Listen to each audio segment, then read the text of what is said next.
What's going on, you guys? The Keith Carnes, and I am hyper as fuck.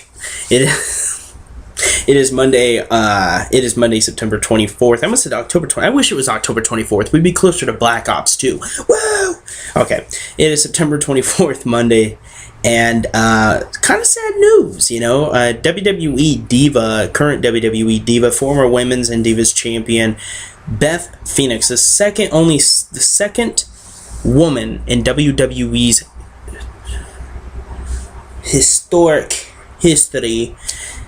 Beth Phoenix is officially leaving WWE next month. Right now, she's finishing up her what do they call them? Her dedicated dates? I don't know. But basically, she's finishing up dates she's obligated to finish. It's in her contract. She has to finish up with the company, so she is. But Beth Phoenix, it's confirmed. Beth Phoenix is leaving WWE. People haven't really said why she's leaving. She hasn't elaborated to any fans or anything of why she's choosing to depart with WWE, but it's confirmed Beth Phoenix is leaving. Now, the reason I said this is kind of bad news is, first of all, if you like Beth Phoenix, it's bad news, but to me, Beth Phoenix is the best diva they have in WWE, and maybe this could be why she's leaving, is because other than Beth Phoenix, and of course, bear with me here, I know you haven't heard her name in a while, you may not remember who she is.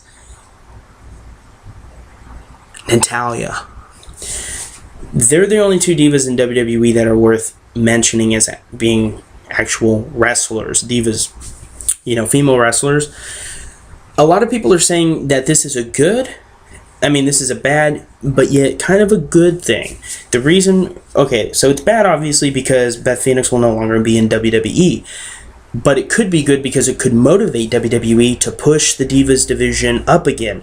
Right now, this is rock bottom right here, and this is where the WWE Diva division was. It went, this is rock bottom.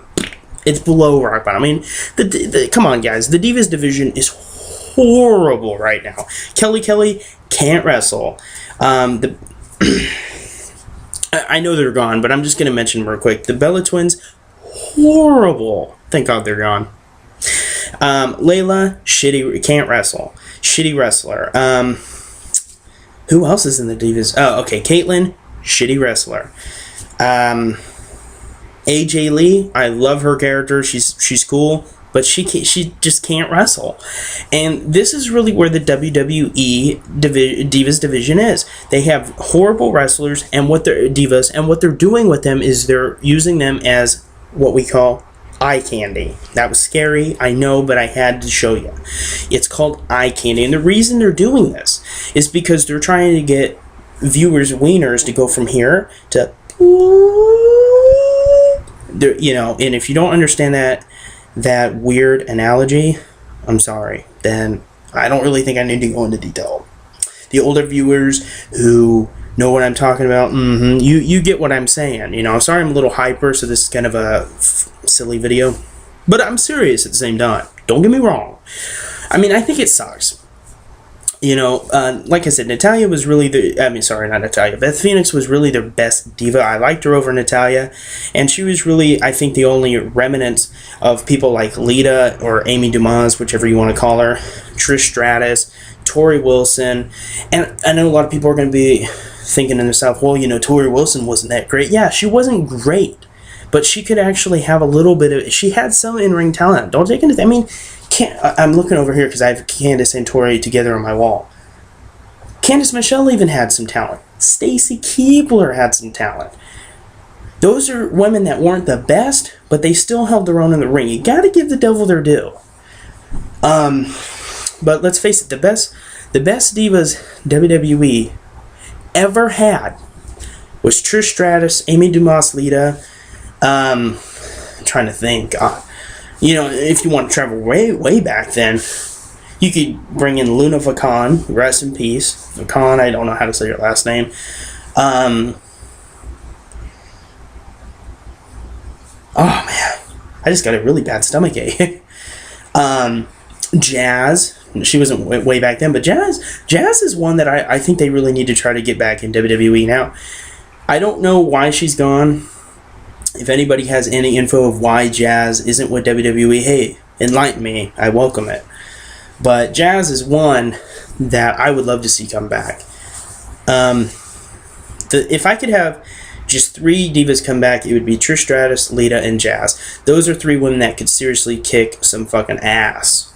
And they were really fun to watch. Another one that was fun, and I hate to say I actually forgot, was Victoria, who I believe is in TNA now.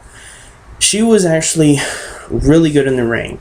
And Molly Holly, there you go, Molly Holly. Not an attractive woman, not in my opinion, not in a lot of people's opinion, but she could wrestle, and that's all that matters. They don't have to be attractive.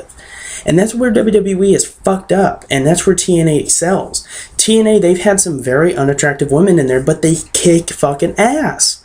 WWE, they're so worried about a sex image that they just, oh, come on, who cares if they can wrestle? Who cares if they have, 2 months of experience? Get them in the ring. I'm not going to lie. I love watching these women fly around the ring. They're fucking hot. But you have to look at it from a realistic standpoint. When you're putting people like Kelly Kelly, who is, God, she's hot. But it's not about being hot. It's about wrestling. And even though I look at Kelly Kelly and I'm like, oh man, what I would do to be with that woman, sure, she's great to look at. But you have to remember that you have, at least I have, respect for the sport that is professional wrestling. And you have to remember, okay, fine, she's great to look at, but let's face it, she doesn't belong in the company as a wrestler. She wants to be a manager and escort people out in almost nothing. You got my blessing 110%.